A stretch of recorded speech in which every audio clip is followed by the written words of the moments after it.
Мэр собрал работников здравоохранения, чтобы проанализировать работу медучреждений. Он отметил, что с появлением в Сухуми военного госпиталя будет маршрутизация ковид-больных заново согласовываться. В первую очередь внимание, как я до этого просил, реагирование на все обращения, которые есть, сопровождение больных, амбулаторных, стационарных.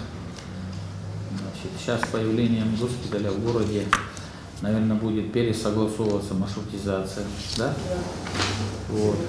Давайте мы обсудим, где мы можем быть полезны, ваши советы, и там, где может администрация включить свои ресурсы для того, чтобы все это работало четко.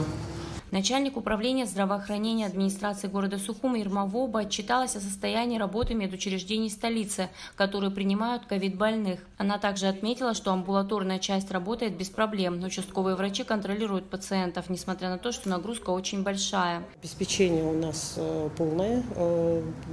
Сегодня был какой-то препарат, который у них было недостаточно. Мы сегодня выдали этот препарат, и все, вроде бы все нормально. Исполняющий обязанности главврача Сухумской инфекционной больницы Астамур Гуния рассказал о том, что на сегодняшний день больница переполнена.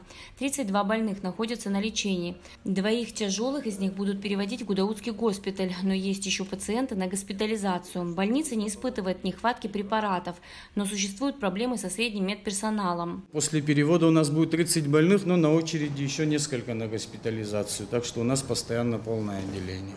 С препаратами вроде бы все нормально. У нас сатураторы тоже пятерки есть, у нас десятки тоже, пару штук есть. Вот если бы еще было бы неплохо. Из растворов тоже хватает. Проблемы у нас с санитарочками, вспомогательный медперсонал. У нас выбыли несколько человек, но вроде бы тоже договорились, должны подойти, пока не видно, пока как-то справляемся своими силами. Заведующая лабораторией иммунологии и вирусологии НИЭ Питалиса Мато отметила, что успешно работает кабинет при инфекционной больнице для сдачи ПЦР-анализа. В связи с тем, что больница начала прием больных, есть необходимость развернуть более совершенную мобильную лабораторию для проведения исследований на месте. После того, как с 13 числа был открыт стационар при инфекционной больнице, наши задачи расширились. Это не только амбулаторные пациенты, но это уже пациенты стационарные, нуждающиеся в более глубоких исследованиях и исследованиях экстемпора. В связи с этим была поставлена задача вами и Минздравом, чтобы уже непосредственно при инфекционной больнице развернуть более совершенную, мобильную лабораторию, которая могла бы на месте выполнять те исследования, в которых нуждаются стационарные пациенты. Вот в этом направлении мы сейчас работаем. Главный санитарный врач столицы Алла Беляева отметила, что по Сухуму идет рост заболевания. Для взятия анализов на дому работают 2 бригады, и в будни, и в выходные. Скоро будет укомплектована и 3-я бригада. По поводу количества взятых проб за сутки. И 50 проб никак не получится. Вот у меня на 27 октября 49 адресов только плановых. И в среднем 20, не меньше адресов мы ежедневно даем первички. Главврач Сухумской детской поликлиники Ада Абухба рассказала о том, что с 4 сентября 82 ребенка заболели ковид. Она отметила, что течение болезни более тяжелое у детей от 10 лет. Она считает, что есть необходимость создания отдельного входа и кабинета для приема больных детей или с подозрением на ковид.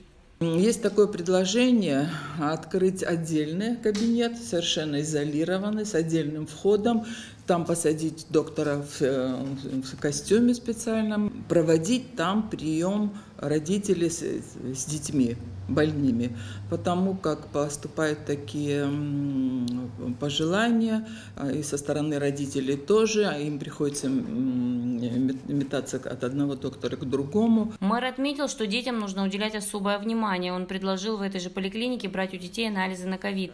Для этого администрация города окажет необходимое содействие. Элана Какаля, Давид Авицбах, пресс-служба администрации города Сухум.